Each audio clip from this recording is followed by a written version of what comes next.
Time and time again, we put people on pedestals. Actors, musicians, royals, icons. We invite them into our homes, we grow up with them. We trust them without ever really knowing them. And then, sometimes years later, the truth comes out. Abuse, exploitation, and power used in ways we never wanted to imagine. And suddenly everybody asks the same question. How did this happen? But that's not the right question. The real question is, why did we trust them in the first place?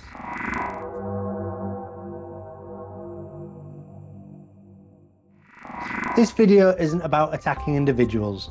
It's about recognizing a pattern. Jimmy Savile, Prince Andrew, Harvey Weinstein, P. Diddy. Different industries, different levels of power. But the same question always comes afterwards. How did this go on for so long? Why didn't anyone stop it? Why did people protect them?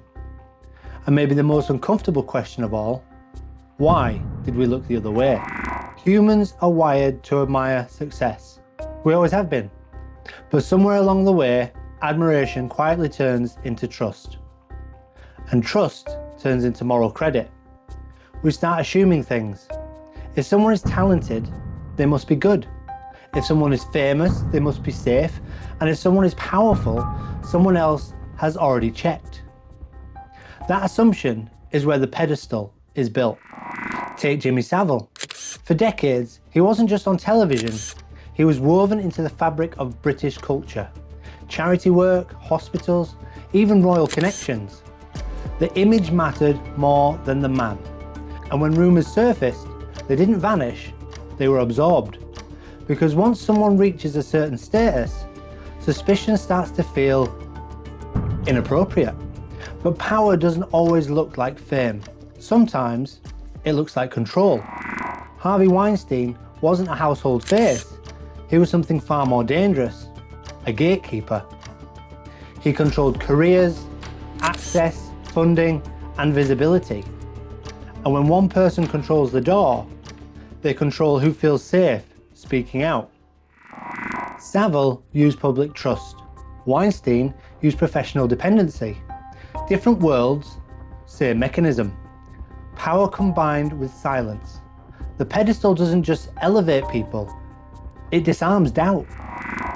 Now here's the part that's hardest to accept. These situations rarely continue because nobody knows. They continue because knowing becomes inconvenient. Once power reaches a certain level, protection stops being personal, it becomes institutional. Institutions exist to protect themselves, their reputations, their legacy, and their authority. And when allegations surface, the first question is rarely, is this true? The first question is, what will this do to us? Take Prince Andrew. This wasn't just about one man. It was about an institution built on continuity and image. An institution where scandal isn't just personal, it's existential. So responses become cautious. Language becomes vague. Time becomes a strategy. Statements are crafted, silence is extended, distance is managed. Not to uncover the truth, but to contain damage. Institutions don't protect people, they protect structures. Now we need to talk about personality. Not labels, not diagnoses, patterns. Because power doesn't just protect behaviour, it selects for certain traits. Confidence, charm, fearlessness, and dominance. These traits are rewarded. People with these traits often get promotions, they get influence, and they get protection. But without empathy, without accountability, they can become very, very dangerous. Power doesn't corrupt everyone, but it reveals who is already willing to cross the line.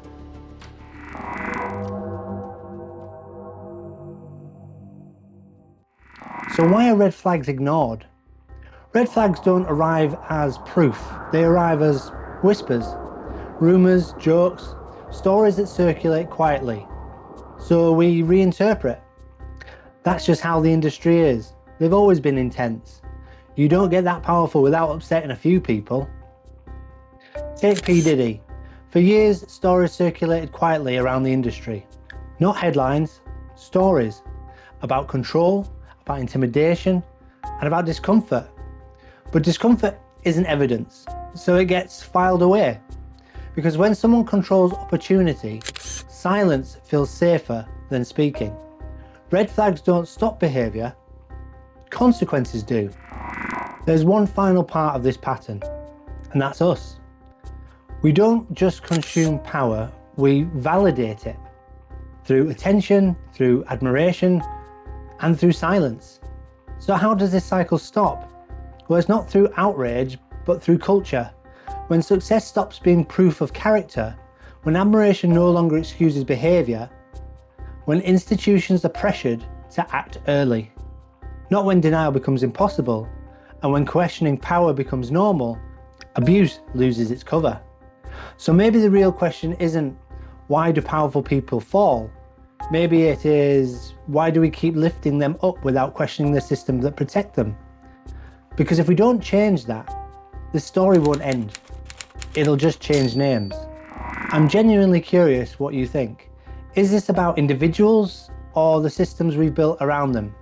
Let me know in the comments. And if you found this video valuable, please remember to like, subscribe and ring the bell.